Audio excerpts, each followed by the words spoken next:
They laughed. High above occupied France on a pale spring morning, a formation of German fighters cut across the sky and saw, against the bright sun, a line of broad, stubby silhouettes that did not look like the sleek, knife-edged fighters the Luftwaffe prized. Pilots peered through goggles and radioed smirks. "Look at those milk bottles!" A name that stuck among German crews, an insult that fit the Thunderbolt's ungainly bulk. The P-47 was not elegant. It was wide-hipped, heavy, and, from a distance, almost comical beside the lithe Messerschmitts and Focke-Wulfs. On April 8, 1943, that laughter was the air's first verdict. What the laughter failed to register, in that quick flicker of a glance, was sound. A dense, insistent roar unlike most piston fighters. Paddle-bladed props tearing at the air, a supercharger whining somewhere in the rear of the engine, the intake of a turbo somewhere beneath the fuselage. It was a sound that hinted at mass, at momentum, and at a kind of industrial ferocity more accustomed to cargo haulers than to agile duelists. The mockery was immediate. The first impressions were superficial. The reckoning would follow in ways that, to many of the German pilots who had joked that morning, felt like betrayal. Not of courage or skill, but of expectations about what a fighter could be. If you enjoy deep dives into aviation history, subscribe and turn on notifications. We'll be tracing step by step how that laughter hardened into fear. The P-47 story begins with deliberate contradictions. In an era in which fighter design tended toward lightness and agility, Republic aviation embraced weight. The Thunderbolt was conceived as a powerful, rugged fighter bomber whose chief attributes were survivability and sheer offensive punch. At its heart was the Pratt & Whitney R2800 Double Wasp, one of the most potent radial engines of the war. Mounted forward, its cylinders and cowling dominated the nose. But the R2800's appetite for air and for pressure at altitude required a solution that set the XP-47 family apart. A turbo supercharger system that, in effect, moved the engine's lungs far from the engine itself. The turbocharger was not a small detail. It meant piping, ducts, and a pair of turbos placed in the aft fuselage. The exhaust gases would spin turbine wheels that in turn compressed intake air. The power, then, could be sustained at high altitude, where thin air usually bleeds performance. For pilots who understood what that configuration allowed, it rewrote the rules of engagement. Sustained speed and power far above the combat altitudes at which many fighters began to weaken. The trade-off was mass. More structure, more ducting, heavier armor, and, critically, greater drag when compared to smaller fighters. Republic accepted those penalties because they were betting on a different type of air combat, one that would reward energy retention and durability as much as nimble maneuvering. Armament matched philosophy. Where earlier American fighters carried machine guns as a defensive balance between weight and firepower, the P-47 came equipped with 8.50 caliber Browning machine guns, 4 in each wing. That was a concentration of firepower designed to turn a fleeting burst into immediate heavy damage.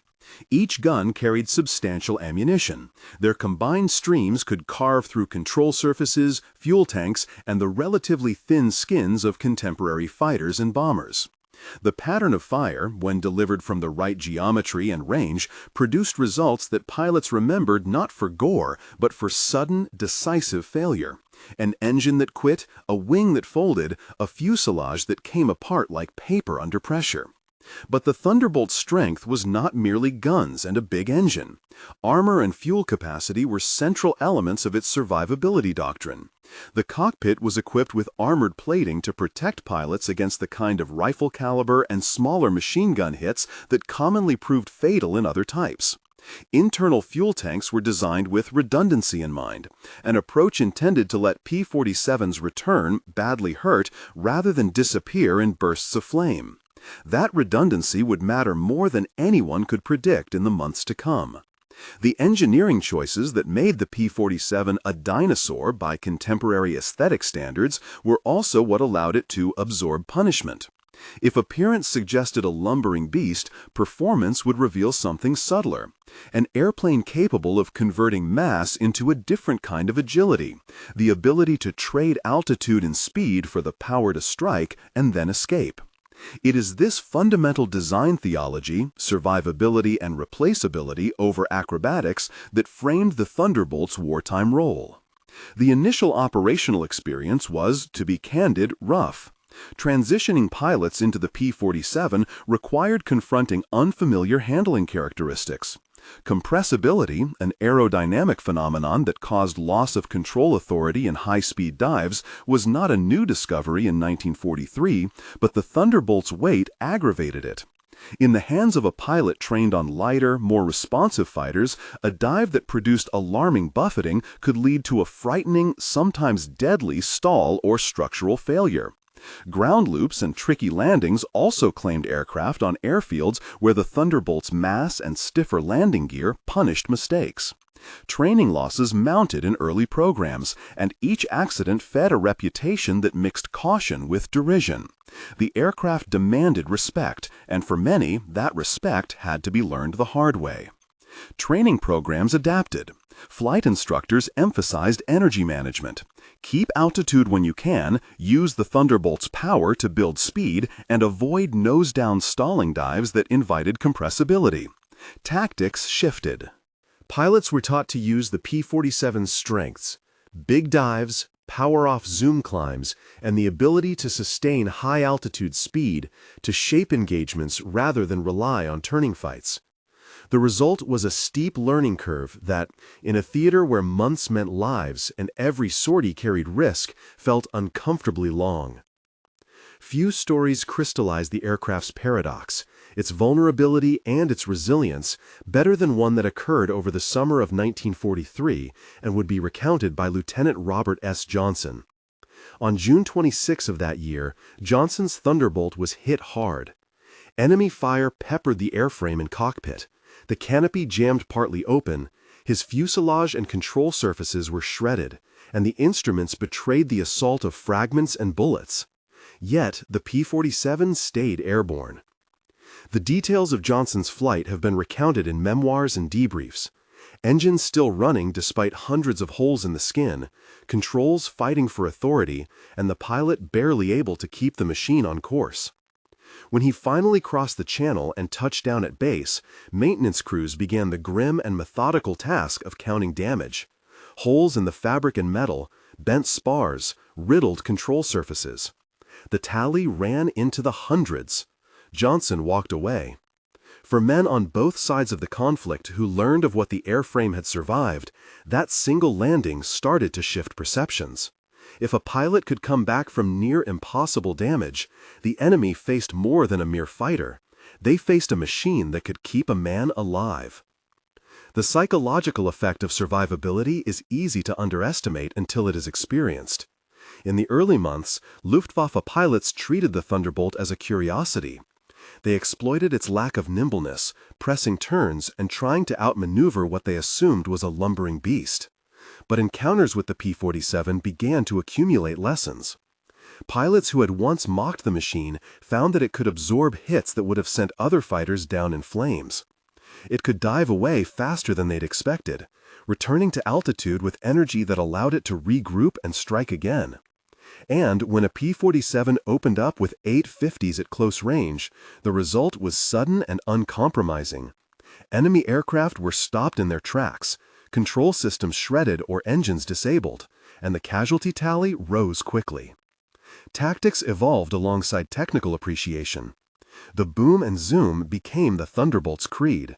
Rather than engage in protracted dogfights where the P-47's weight and turn rate were liabilities, pilots learned to use altitude as an energy reserve. Climb to a height advantage, dive with gravity's assistance to gain blistering speed, make a single devastating pass, delivering concentrated 50 caliber fire at an optimal convergence range, and then climb back out of the melee before an opponent could settle the fight into a turning engagement. The result was sudden and uncompromising. Enemy aircraft were stopped in their tracks, control systems shredded or engines disabled, and the casualty tally rose quickly. Tactics evolved alongside technical appreciation. The boom and zoom became the Thunderbolt's creed. Rather than engage in protracted dogfights where the P-47's weight and turn rate were liabilities, pilots learned to use altitude as an energy reserve.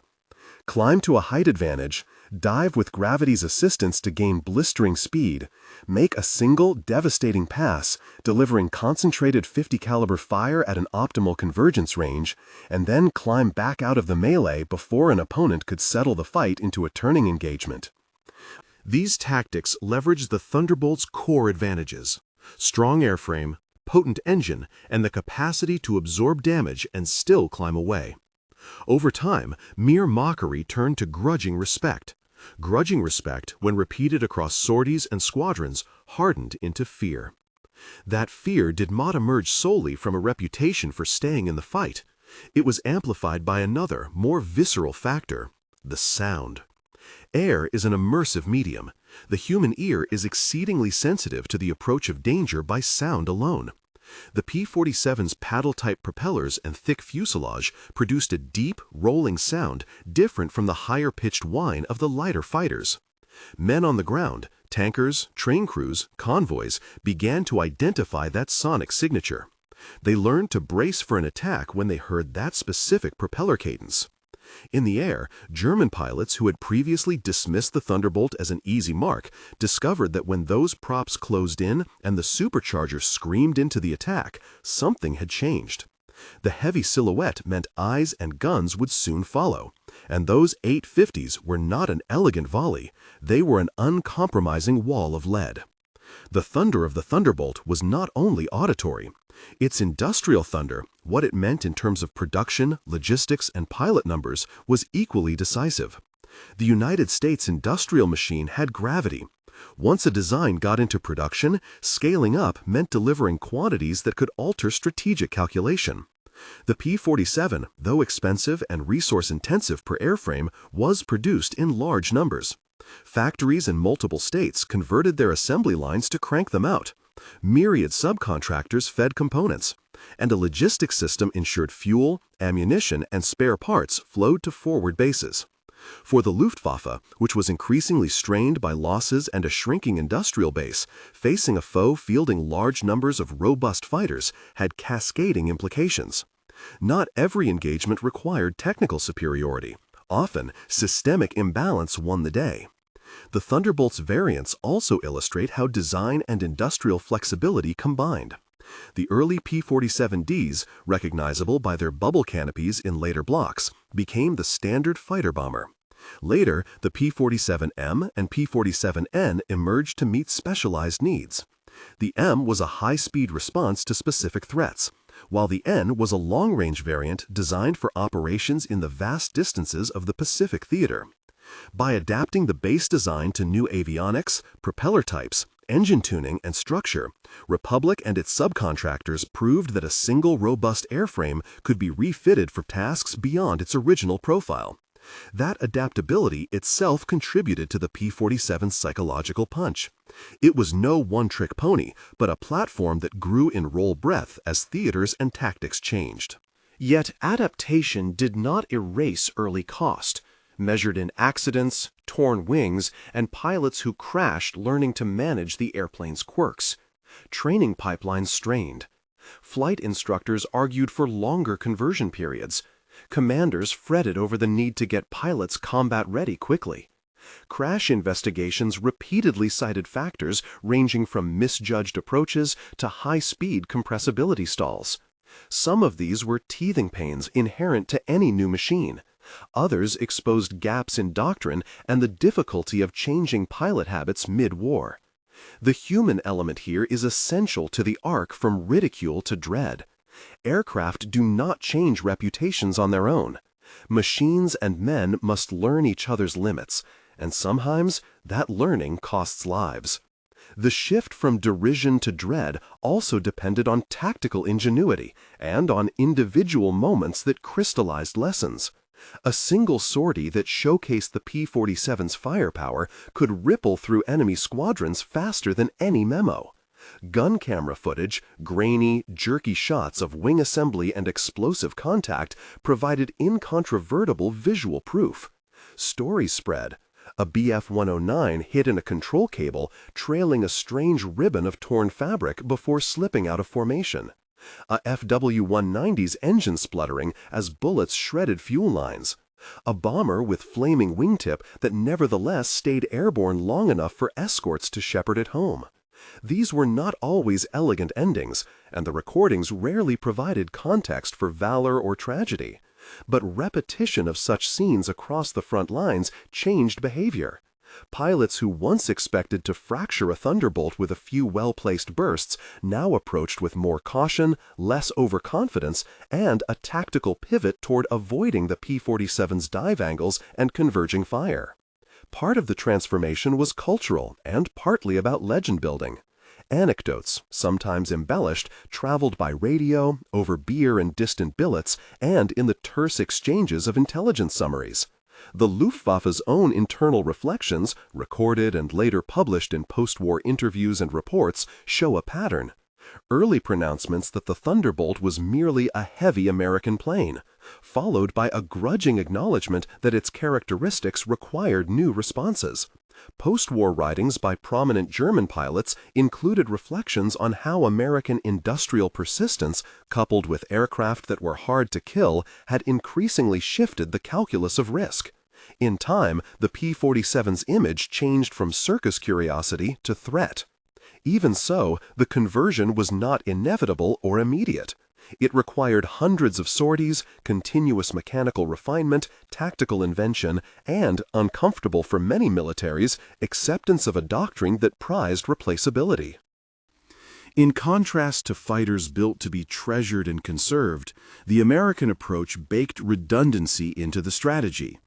Build tough machines that could bear punishment, train more pilots, and keep the airfield stocked with parts. That difference in industrial philosophy mattered as air war in Europe turned to a war of attrition. Alongside strategy, human stories anchored the technical narrative. Pilots wrote home about the Thunderbolt in letters that alternated awe with frustration. Ground crews, often women working long shifts in noisy factories, came to know the plane as both livelihood and symbol. A heavy, complicated product of their labor that would, on distant fields, carry lives into danger and sometimes back again. Mechanics who repaired Johnson's heavily damaged aircraft later spoke in low, incredulous tones about the number of holes in structural members that did not break the airframe's essential integrity. Those repairmen, unsung participants in the Thunderbolt's ascendance, helped convert battlefield resilience into sustainable operations. The early months also revealed cruel ironies. The same armor and fuel redundancy that helped a pilot survive a miraculously shredded fuselage increased aircraft weight and handling difficulty, contributing to crashes during training and sometimes to fatigue in prolonged campaigns. Pilots had to be taught to respect the machine's limits without surrendering the aggressive instincts the combat environment demanded. Commands experimented with doctrine. Some leaders pushed for conservative employment, while others urged that the Thunderbolt be used aggressively to exploit its durability. The push and pull of doctrinal development, characters in a larger tactical drama, would play out across mission logs, sortie reports, and after-action reviews. In the air, the P-47's reputation grew in concrete, empirical ways. Bombers escorted by Thunderbolts reported fewer losses from enemy fighters when routes allowed the P-47s to operate at altitude and to interdict interceptors with high-energy passes. Ground attack sorties showed a different but related advantage. The Thunderbolt could carry bombs and rockets and, crucially, return from low-level work that left other fighters too damaged to fly again. Track the sorties over Normandy in 1944, and you see a pattern. An airframe initially derided for bulk becomes a primary tool for both air superiority and interdiction. For German pilots trying to defend dwindling ground resources, the noise and impact of the Thunderbolt became a recurring nightmare. Yet, history does not move in tidy moral arcs. The same plane that protected bomber formations and struck convoys also inflicted destruction on ground forces and infrastructure. The narrative of the Thunderbolt must accept this complexity.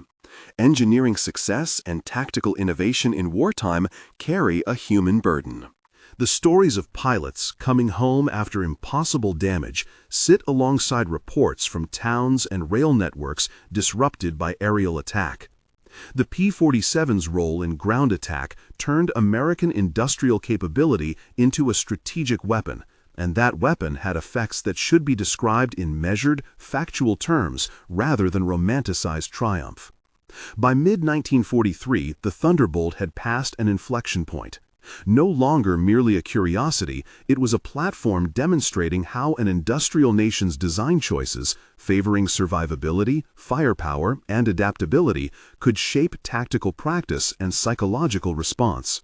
Laughter had its day, but experience, repeated and cumulative, started to rewrite the airman's lexicon. German pilots began to speak of the Thunderbolt with a new, quieter tone. Not reverence, but careful calculation.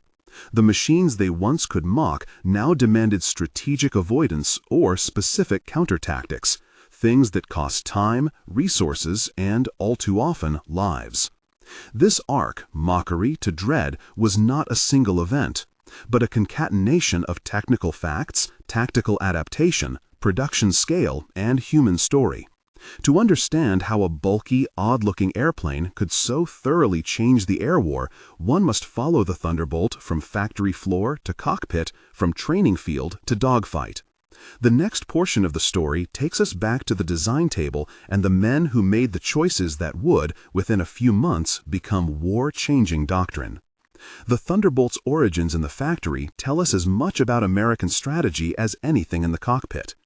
Republic Aviation's engineers confronted the mid-1930s and early 1940s question: if you cannot always win the turn fight, what else can you do? Their answer was to design for robustness. The underside of the fuselage and wing roots would be strong, the structure overbuilt where most designers put lightness. This was not mere stubbornness, it was a deliberate choice that reflected a belief. Losses could be sustained if machines returned and could be repaired, if pilots could survive long enough to learn and adapt, and if production could sustain replacement rates. That belief depended on industrial muscle. Farms, small towns, and cities far from the front supplied the labor, the raw materials, and the transportation networks that turned sheet metal into fighters. Women and men worked long shifts on assembly lines, riveting skins and installing engines under bright factory lights. Subcontractors stamped out parts in separate plants before final assembly. The logistical web that fed the Thunderbolt to airfields across the Atlantic was vast. River barges, rail cars, and cargo ships linked manufacturers to ports. Staging fields and maintenance depots in Britain and on the continent readied aircraft and pilots for sorties. The scale, measured in parts, in hours of labor, and in barrels of fuel consumed in training and combat operations, made a difference. An aircraft's durability mattered only insofar as it could be sustained by a network that repaired, refueled, and rearmed it. Inside that network, certain innovations had outsized effect. The development and refinement of paddle-bladed propellers improved low-altitude acceleration and helped to convert engine torque into forward thrust more efficiently. Ammunition supply chains ensured that the 8.5s had enough rounds for sustained sorties, and maintenance crews devised field expedients to patch survivors back into service. Pilots learned to trust the plane not only because of testimonials from comrades, but because the planes came back, again and again, to tell the tale themselves. Yet the intersection of industrial capacity and tactical employment also revealed vulnerabilities. The P-47 consumed fuel and ammunition at prodigious rates, and forward operations relied on a steady flow of both. Allied logistics had to be nimble. Ammunition dumps close to forward airstrips, fuel pipelines protected and repaired, and spares shipped rapidly to prevent grounding entire squadrons. The same logistics that enabled the Thunderbolt's rise would, in other contexts, constrain its operations. Weather, supply interruptions, and battlefield isolation could turn the machine's potential into frustration. All of these threads, the engineering choices, training struggles, survival stories, tactical evolution, and industrial foundations wove together to make the Thunderbolt more than an airplane. It became a case study in how design philosophy and national capacity influence battlefield psychology. The German pilot's early laughter would, over months of combat and mounting evidence, convert to a cautious respect and then to tactical fear. That conversion did not happen overnight, nor was it universal. Some Luftwaffe units continued to score successes against Thunderbolts. Some commanders refused to alter doctrine. But the trend line was clear. A platform that, by design, prioritized staying power over agility ultimately reshaped the costs of aerial engagement for those who faced it. As summer moved toward autumn, and as the Thunderbolt's sorties increased in tempo and variety, a new set of tactical refinements and operational experiences began to emerge, moments that would deepen the aircraft's reputation and test its limits. Encounters over heavily defended targets, long-range escort missions that pushed fuel reserves to their brink, low-level attacks on trains and convoys in support of ground offensives. Each theater and task forced incremental changes in how the aircraft was fitted, armed, and flown. Pilots and ground crews improvised. Commanders issued new orders. The Thunderbolt story, in short, was still being written in the sky, and in the weeks to come, a few key episodes would accelerate the shift from derision to dread.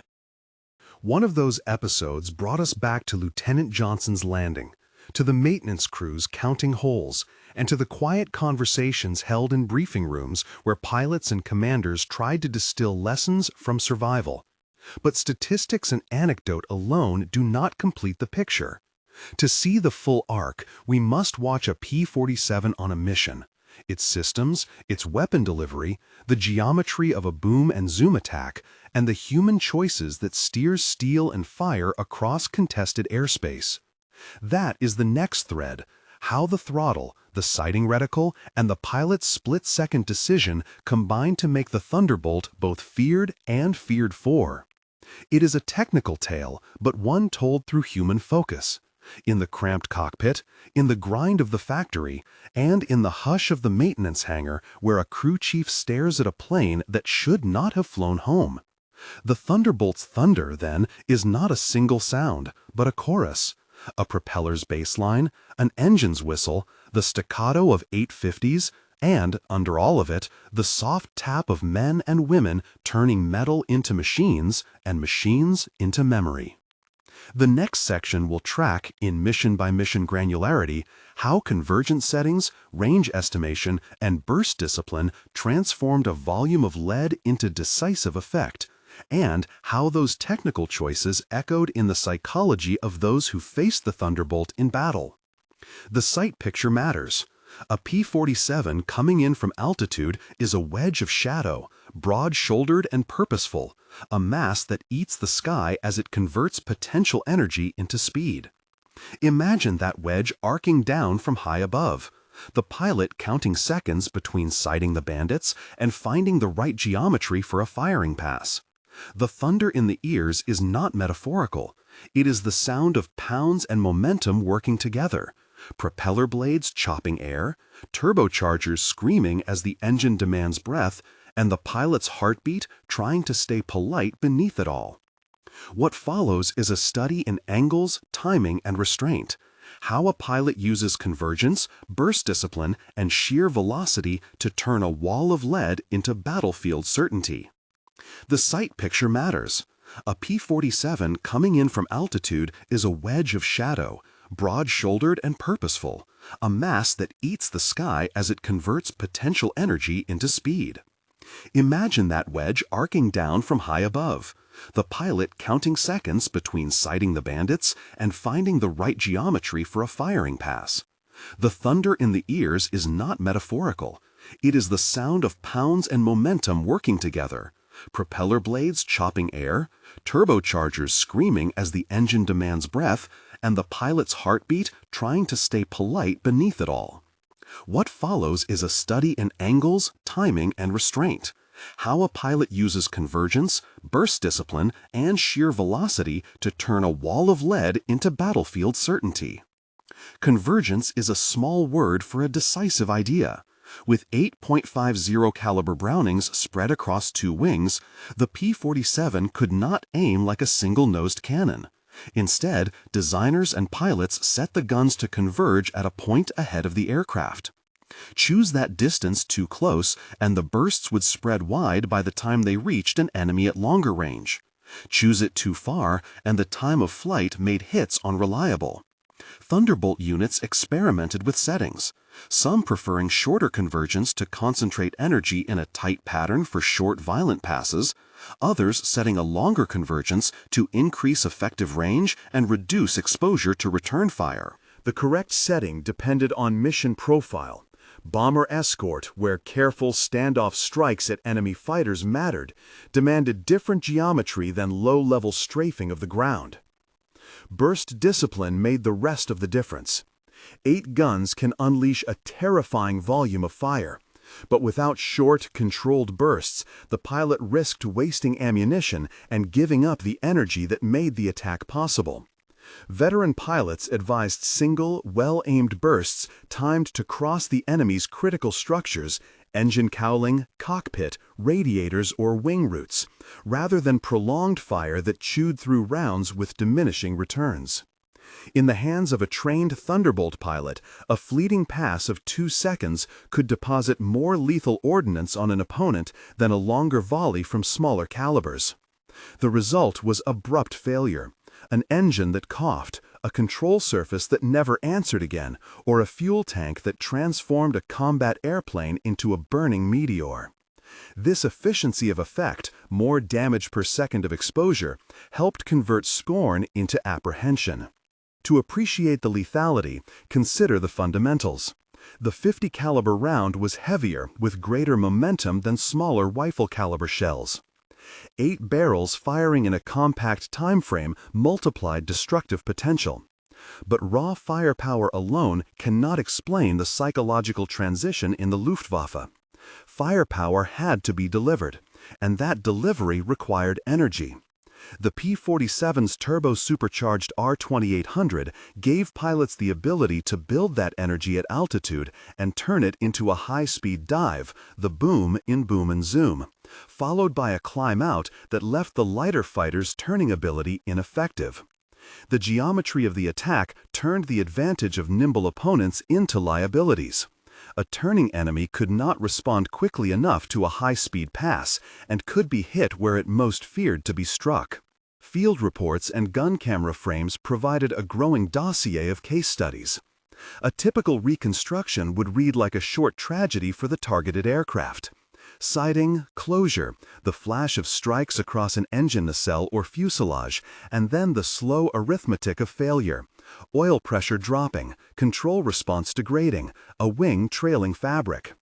Gun camera footage, jerky, black and white, merciless in its truth, made the point visually and mercilessly.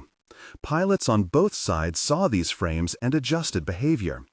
For German pilots who had once assumed that a brief burst would finish a heavy U.S. fighter, repeated footage and survivor testimony undermined the assumption.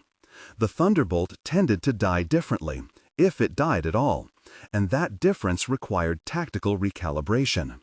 Appropriate legal source credits and caption with mission date and unit. Editorial note: verify provenance of footage before publication. This tactical thread leads naturally to the great escort battles, the days when bomber streams and their escorts confronted the Luftwaffe in mass. The raids over Regensburg and Schweinfurt in 1943 and linked operations thereafter are often signposted as turning points for the air war. In these missions, the P-47's role was still evolving. The Thunderbolt arrived as an escort fighter that could lift to the bomber's altitude, press the interceptors with superior high-altitude performance, and, crucially, survive the flak and fighter fire that felled lighter types. A reconstructed mission timeline helps to show cause and effect. Bomber formations, concentrated, lumbering, and heavily defended by onboard armament, moved along fixed routes to and from their targets. They attracted the attention of defending fighters who sought to break formations and inflict catastrophic losses. The P-47s, launched from bases in Britain, climbed to meet the threat. From altitude, they could look down into the fight and pick the geometry for a pass. The P-47 pilot's calculus was precise. Approach from a higher energy state to minimize exposure while maximizing closure speed. Fire at a range where convergence and penetration were optimal, then use the residual speed to escape into altitude and prepare for another pass. This doctrine had immediate practical effect in protecting bombers. Escorts that could not chase down enemy fighters were of limited use. The P-47's ability to sustain power at high altitudes, thanks to its turbo supercharger, meant it could operate effectively where the fight mattered most. Survivability allowed fighters to return and re-enter, not merely for one pass, but for multiple interventions during the transit to and from the target. Those repeated disruptions added cumulative risk for the intercepting Germans, who found themselves facing a fish that would not die easily. The strategic result was incremental. Bomber loss rates, even if not dramatically slashed by a single mission, were pushed in the direction where the Allies could sustain their campaign against industrial targets. If one episode personified this transition, it is the Regensburg-Schweinfurt couplet and the subsequent escort actions in the summer of 1943. Here, the P-47s were tested against swarms of fighters and dense flak belts, a crucible that exposed weaknesses but also showcased strengths. Pilots walking back to their debriefs described the suddenness with which their heavy fighters could become weapons of terror in the hands of a competent pilot who knew how to keep energy and apply fire. German pilots, who had greeted the Thunderbolt with derisive names, cataloged its stiffer construction and heavier hits in their own records and in post-war interviews. In after-action rooms, tactical tweaks proliferated to try to blunt the P-47's methods. Different intercept vectors, attempts to force the Thunderbolts into turning fights over friendly territory, and coordination between single-seat interceptors and twin-engine Zersterer units. Yet the tactical balance had already shifted in the direction of the P-47's operational philosophy. Combat, however, is a teacher that punishes hubris. The P-47's initial months had shown that without proper technique, the aircraft's mass was a liability. Training programs began to illustrate common mistakes with brutal clarity. Diving too steeply and encountering compressibility that led to control loss, misjudging the escape climb and finding the fighter exhausted of energy, failing to synchronize convergence with mission geometry and therefore expending precious rounds with little effect. Yet as squadrons mastered the basics, they began to experiment with innovations. Pair tactics, specific altitude control protocols, and coordinated burst timing between flight elements that multiplied the Thunderbolt's tactical effect. The plane did not become instantaneously invincible. It became survivable in a doctrine that respected its limits and amplified its strengths. The P-47's contribution to ground attack operations would expand its reputation beyond air-to-air combat and into areas that ensured a more pervasive fear among German ground forces. In Normandy and the months following D-Day, Thunderbolts descended to low altitudes with bombs, rockets, and cannon to bear down on columns, bridges, rail networks, and armor. These missions demanded modifications to technique and ordnance.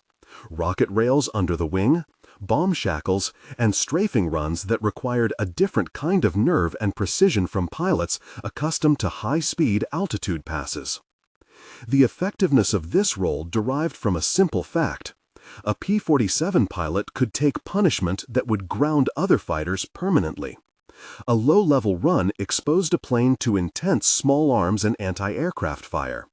Many fighters hit in the belly or wing would not fly again. The Thunderbolt often did. Its ruggedness allowed pilots to come back from low-level missions, report damage, and be repaired for another day. For German ground units, the sound of that particular engine and prop signature became a herald not only of an imminent strafing run, but of sustained interdiction. Railroad traffic slowed. Convoys took evasive measures. Logistics became more fraught. Over time, patterns of movement on the ground had to change to avoid predictable interdiction windows. That operational friction compounded into strategic effect. Countless small vignettes illustrate the ground attack picture. An infantry company commander in Normandy, writing in a unit diary, noted that trains, once dependable for resupply, had become sporadic sites as air attacks increased. Maintenance teams saw locomotives and rolling stock scarred. Engineers documented the longer times required to repair track. American after-action reports tallied the outputs: numbers of trucks and locomotives damaged or destroyed, bridges broken, and fuel dumps struck. The tally's accuracy can be debated and must be checked against primary source ledgers, but the pattern is unequivocal. The Thunderbolt converted aerial power into ground-level disruption on a scale that mattered to Allied operations and devastated German ability to respond. On the other side of the globe, the P-47's adaptability surfaced in the Pacific. The P-47N, stretched with greater internal fuel capacity and a refined aerodynamic profile, extended the Thunderbolt's reach to vast oceanic distances. There, long sorties and island-hopping campaigns demanded range and ruggedness in equal measure. Pilots flying in the Pacific dealt with heat, corrosion, and long overwater legs. The P-47's durability and range variance made it a candidate for operations that required an airplane that could take punishment and still ferry men back to airfields many miles from base. The P-47 stories in the Pacific are less about headline dogfights and more about versatility, striking bombers when necessary, protecting convoys, and conducting ground attack missions that mirrored the European role but under tropical skies and against a different opponent. The N variant's longer legs meant that pilots could escort strike aircraft deeper into enemy territory or carry out interdiction missions across wider theaters. Again, results were field-dependent and worthy of specific archival verification, but the narrative thrust is clear. A plane designed for survivability and firepower could be adapted to the unique logistical and tactical demands of both European and Pacific theaters. A short digression into variant development shows how incremental engineering choices extended the P-47's life and theater adaptability. The paddle-bladed prop, introduced and refined across production blocks, improved the conversion of engine torque into thrust at particular speed regimes, helpful in low to medium altitude acceleration and during the decisive phases of a boom and zoom pass. Changes to the supercharger and engine tuning increased top-end performance and climb, while structural reinforcements and changes to control surfaces mitigated earlier compressibility tendencies. Each modification was a negotiation between weight and performance, between the demands of one theater and the constraints of production schedules. The manufacturer and the War Department iterated designs quickly, responsive to commander feedback and battlefield needs. Technical sidebar: turbo supercharger operation and paddle prop aerodynamics, diagram and simplified explanation. Editorial note: include primary source diagrams from Republic Aviation technical manuals where available. Back in Europe, the psychological dimensions of facing a Thunderbolt deserve careful attention. We have described sound and sight. Now consider the strategic psychology of attrition. The Luftwaffe, by 1943-44, faced a grinding reality. Pilot losses accumulated faster than replacements could be trained and integrated, and experienced crews, whose tactical instincts mattered in combat, were becoming scarce. Facing a foe that combined industrial replacement with rugged aircraft meant that the calculus of risk changed. Pilots could no longer assume that a lucky hit would finish an opponent, or that attrition would favor the defender. The P-47's presence forced German commanders to conserve pilots in different ways, pulling units back, modifying interception doctrines, or reallocating resources to try to blunt the Thunderbolt's advantages. The cumulative effect was systemic. Air defense doctrine had to adapt to a more resilient and numerous adversary. A telling graphic of this systemic pressure can be found in post-war German reflections. Officers like Adolf Galland recorded impressions of confronting an industrialized opponent who could absorb losses and field replacements that a damaged German economy could barely match. Galland's accounts, carefully read against other sources, do not claim the Thunderbolt single-handedly won the air war, but they do underscore how certain features of American strategy, when embodied in aircraft like the P-47, altered German calculations. The laughter of spring mornings gave way, in reports and in letters home, to an economy of words characterized by caution. The chronological crescendo arrives in the winter of 1944-45. Operation Bodenplatte, the audacious German attempt to cripple Allied air power in the Low Countries on January 1, 1945, was a desperate gamble that temporarily damaged numerous aircraft on the ground. The operation demonstrated German capacity for surprise, but also highlighted a strategic truth. Losses suffered by either side took divergent meanings. For the Allies, significant aircraft losses could be repaired or replaced. For the Luftwaffe, similar losses meant a permanent erosion of capability. The Thunderbolt was one among many Allied aircraft damaged in the attack, but its larger story was the disparity in the ability to regenerate air power. The German offensive did not reverse the long-term trend shaped in part by planes like the P-47. The P-47's encounters with fast jet aircraft, principally the Me-262, added another chapter to the psychological ledger. Jet fighters introduced a new speed regime that piston-engine fighters could not match in level flight. In practice, the Thunderbolt's role against the jet threat was not to chase them in free air, but to deny them opportunities, attacking jet airfields, assaulting their bases, and disrupting fuel and maintenance lines. On rare occasions, pistons did force jets into disadvantageous situations, such as when jets were caught taking off or landing. But these were the exceptions, not the rule. Nevertheless, the P-47's ruggedness and the sheer numbers fielded by the Allies complicated the Luftwaffe's ability to pair jet presence with decisive operational effect. A recurring motif in the P-47's history is repairability. Maintenance depots, often underappreciated in popular histories, were the unsung heroes of sustainment. Aircraft returned from combat were triaged, some beyond repair, many repaired by skilled hands working against the clock. The image of the maintenance crew chief staring at Robert Johnson's plane with disbelief, holes counted in the hundreds, control cables severed and rerouted, panels missing, has become emblematic. The fact that many of these aircraft could be patched and flown again lent the Thunderbolt an almost mythic resilience. That resiliency, communicated by word of mouth and official reports, fed the enemy's perception. This was a machine that swallowed punishment and spat back pilots. To explore these dynamics more concretely, 3 combat reconstructions help anchor technical ideas in lived action. Reconstruction A, a bomber escort near the Reich. A wave of P-47s climbs to meet a Luftwaffe intercept. At altitude, the Thunderbolts identify a formation of Bf-109s positioning lower and to the bomber stream's beam. Using altitude, the Thunderbolts initiate boom and zoom passes, high-speed dives that compress exposure time and concentrate fire. A single element coordinates its attack. One flight dives from above and slightly behind the bandits. The lead times the pass to cross the enemy's 6 o'clock at 250 to 300 yards. Convergence setting and closure speed tuned for short, decisive bursts. The first pass disables an engine on a Bf-109. The second disrupts a flight of 3, sending them into defensive spirals that draw them away from the bomber boxes. The P-47s regain altitude and rejoin, conserving energy for another intervention.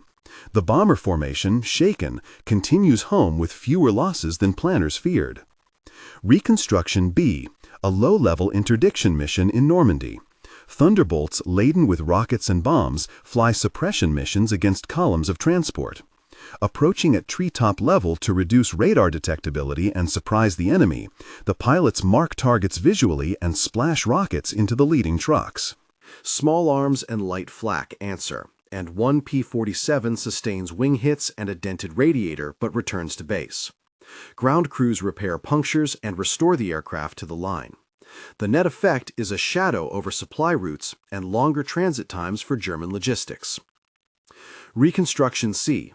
An attack on a Me-262 base. Intelligence spots jet activity concentrated at a forward field. Thunderbolts, stripped for range and armed for ground attack, arrive in waves. They target fuel dumps and maintenance sheds, hoping to trap jets on their vulnerable phases of takeoff and landing. The success is partial. Some jets are caught, some escape. But operations required the Luftwaffe to disperse and harden their bases, stretching their resources thin and conscripting engineering assets that could otherwise be used to keep jets flying. Each reconstruction points to a systemic truth. The P-47's effect was not always about tallying individual kills, but about imposing costs and frictions that undermined enemy operations. Where once mockery had been the response to unusual form and size, now the reaction became planning around mitigation. That is the essence of tactical fear, not terror in face of individual machines, but anxiety about how to fight with acceptable risk when the enemy's advantages accumulate into strategic problems. Beyond tactics, the P-47 story is industrial, production highs and the labor that made them possible. At peak output, Republic and its subcontractors were transforming sheet metal, engines, and ordnance into aircraft at a pace that fed the Allied air effort across multiple theaters. Workers, many women, many from small American towns, learned specialized skills and turned out components under intense deadlines. Factories pulsed with rivet guns and presses. The assembly line's rhythm belied the dangers that pilots faced thousands of miles away. Nevertheless, that rhythm was part of the Thunderbolt's psychological weaponization. Knowing replacements would arrive altered command decisions and risk calculus in ways hardly visible from a single dogfight. Production also required supply chains for ammo and fuel. The 8.50 cals were potent, but only with reliable rounds and forward dumps to reload. Logistic planners had to ensure that ammunition bulk moved with speed to forward bases, that barrels and spare parts were available for maintenance, and that fuel systems could support the heavy consumption of many sorties. Allied logistical superiority, its own kind of thunder, kept the Thunderbolt flying en masse. Where the Luftwaffe's logistic base was increasingly fragile, Allied supply lines, though stretched, remained capable of delivering volumes commensurate with an attrition strategy that favored survivability by replacement. Fact check. Insert verified production totals, peak factory output rates, and ammunition logistics statistics here. Source prompt: Republic Aviation Production Records, U.S. War Department Ordnance Depots, Lake City Arsenal Reports. Human profiles enrich the technical narrative without substituting for it. Robert S. Johnson's story has been a through line. Add to it others who symbolize the P-47's character. Francis Gabby Gabriski's experiences as an ace operating heavy American fighters illustrate pilot-level adaptation. Major David Schilling's leadership in high-risk escort missions exemplify daring doctrine. Colonel Neil Kirby's Pacific commands showed deployment flexibility. Each name anchors a pattern. Individual skill converted by a machine that rewarded energy fighting and punished protracted turning engagements. When these pilots wrote home or debriefed, they emphasized not only kills, but survivability and the ability to return, messages that percolated through air forces and into the enemy's perceptions. Editorial note: include brief verified biographical sidebar for each named pilot with service units and verified dates. Any unclear names from earlier transcripts should be marked INDFino pending verification. The transformation from derision to dread also had cultural consequences. In the Luftwaffe, accounts and memoirs reveal a change in tone across time, from mockery to caution to strategic recalibration. In Allied formations, an ethos emerged that married aggressive action with respect for the plane's limits. Facilities such as training centers revised syllabi to emphasize energy management and dive recovery. Staff manuals updated emergency procedures for turbocharger rigging and canopy malfunctions. And maintenance depots circulated field expedient fixes gleaned from combat experience. The P-47, in short, became an object around which institutional learning consolidated. By late 1944, the Thunderbolt's role had broadened beyond fighter escort and moved into comprehensive battlefield support. In the drive across France and into Germany, close air support became a major function. Pilots flew thousands of sorties, striking armored columns, disrupting supply lines, and providing support to advancing ground troops. The cumulative effect was logistical paralysis for some German units and a persistent psychological weight on commanders who had to route convoys and ration fuel in ways that impaired response time.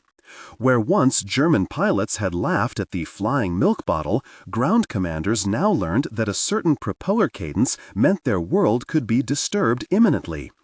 As the war wound to its close, post-war assessments began to crystallize an interpretation. The P-47 had been a machine built for a specific American advantage: industrial scale combined with a pragmatic design philosophy privileging survivability and firepower. It was not a perfect plane. It had weaknesses and forced hard lessons. But the net effect of thousands of sorties, repairs, doctrinal shifts, and human adaptation was to create a platform that reshaped expectations on the battlefield.